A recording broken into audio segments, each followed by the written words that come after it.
I want to talk about something I don't really say out loud. Not because it's too painful, just because it's the kind of thing that's hard to admit when you were the one who made the choice. I walked away from her.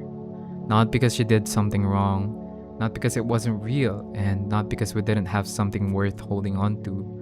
I walked away because I thought it was the right thing to do. And for a long time, I believed that. And here's the thing about convincing yourself something is right. You can do it completely. You can build a whole case in your head, find all the reasons, tell yourself the story enough times that it just becomes the truth. And I did that. I told myself I wasn't ready, that she deserved better, that the timing was wrong, that walking away was somehow the responsible thing, the mature thing, the thing that made sense given everything I was going through. And I believed it for a long time.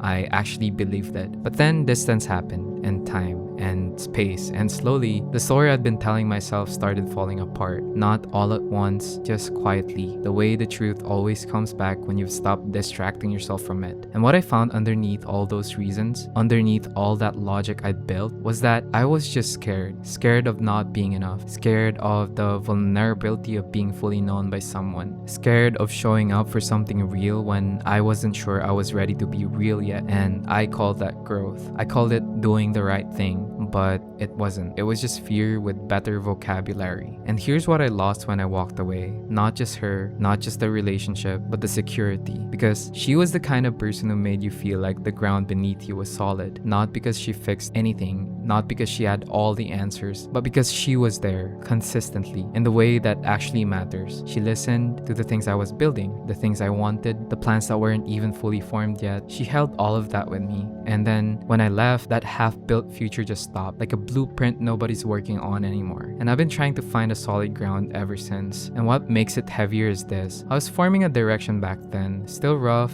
still uncertain, nowhere near solid, but it was there, taking shape. And she was part of how I was starting to see it, not because my future depended on her, but because she made the uncertainty feel like something we were figuring out together, instead of something I was lost in alone. And when I walked away, I didn't just lose her, I lost the direction. And I didn't realize that until the security started disappearing too, until I was standing in the middle of my own life feeling like nothing was stable anymore. And that's when it clicked. What I thought was the right choice wasn't. And I think the hardest part of realizing that is, you can't go back and be the version of yourself that understands what she was, that knows how rare that kind of person is, that would have stayed and figured it out instead of leaving and calling it growth. That version of you exists now, just too late. And the love, that's the part that really sits with me. Because it's not like the feeling just went away, it's still there, quieter now, but there. And what distance taught me is that some love doesn't come back around. Not because it wasn't real and not because it wasn't enough, but because you were the one who left it. But because you were the one who left it,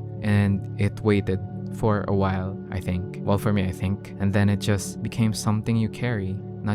Not something you get to go back to. And I'm still sitting with that, not dramatically, not in a way that stops me from moving forward, just, this time honestly. Because I think the most important thing I can do with it now is not pretend it didn't happen, not rewrite it into a lesson that makes me feel better about the choice I made. Just hold it for what it was, a mistake I made with good intentions, a love I had that I didn't fully understand until I lost it, and a version of security I've been trying to rebuild ever since. And maybe that's what this is really about, not just losing her, not just losing the direction, but learning, slowly, painfully, honestly, what it actually costs to leave something real, and making sure you never make that call the same way again.